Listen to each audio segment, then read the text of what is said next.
Aujourd'hui, vous allez dans une CME. Une CME, c'est la commission médicale d'établissement. Le discours dominant, c'est la gestion des risques. Il n'y a que ça.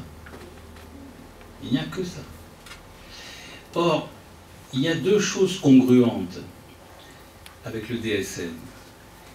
Congruentes avec une époque, avec une épistémologie, mais je dirais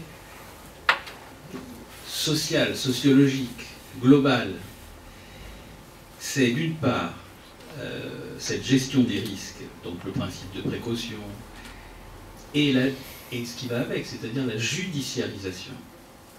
Or, si on observe l'évolution du DSM, il n'a fait que augmenter les critères pour tout attraper. À la limite, pour ne pas être pris en défaut de symptômes. D'ailleurs, ce ne sont pas des symptômes, ce sont des critères, des signes plutôt comportementalistes. Et la deuxième congruence, donc le DSM est congruent avec la gestion des risques. Et le DSM est congruent avec l'évolution de ce qu'on appelle les normes, et ça Foucault avait raison avant tout le monde, c'est-à-dire qu'il n'y a plus de maladie, il y a plutôt une déviance par rapport aux normes. Or ça, c'est congruent dans le social avec la montée en puissance des protocoles. C'est-à-dire qu'il y a une forme de dépossession, si vous voulez, une dépossession de l'initiative, puisque les protocoles, dont je vous signale qu'ils échappent à tout processus législatif, ça ne procède pas des lois. Et au demeurant, certains sociologues se sont émus du fait que plus il y a de protocoles dans la société, que reste-t-il à légiférer? On peut se poser la question. Eh bien, c'est le même processus avec le DSM. C'est-à-dire qu'il a, en quelque sorte, pris valeur de protocole. Et ce à quoi ça aboutit, cette gestion des risques, additionnée avec la montée en puissance des normes, eh bien, c'est une psychiatrie que, pour ma part, j'appelle une psychiatrie anonyme. C'est-à-dire que la question du sujet, elle n'est pas seulement évacuée par le DSM lui-même, mais que le prescripteur lui-même est anonyme et interchangeable. Ce que pour ma part j'ai essayé de faire, c'est de travailler sur plusieurs lieux.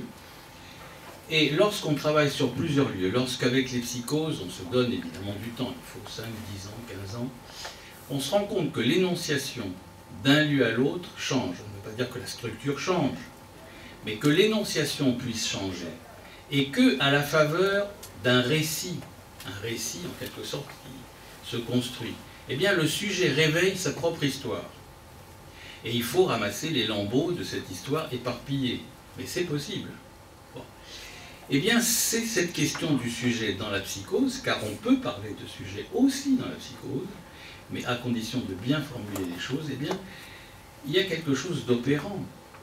Et puis, dernière chose, et puis je passerai la parole à mon collègue, ce n'est pas seulement la question du sujet. C'est, en termes lacaniens, la question de la jouissance. Parce que aucun neuroleptique, ou alors tous les neuroleptiques, ils font pareil. On peut retrouver une façon de poser le problème qui échappe totalement, où le DSM est totalement inopérant. J'en donne un petit exemple. Et justement, je prends le terme que Patrick Landman a utilisé, le mot tristesse. Alors, le mot tristesse, alors aujourd'hui on le stigmatise, parce qu'on dit, mais effectivement, quelqu'un est triste, et on le voit dans les hôpitaux généraux, si sa tristesse dure quelque temps, alors même qu'il peut être en deuil, ce qui serait tout à fait normal. On pathologise et on médicalise en quelque sorte l'existence, comme l'a très bien dit Gori.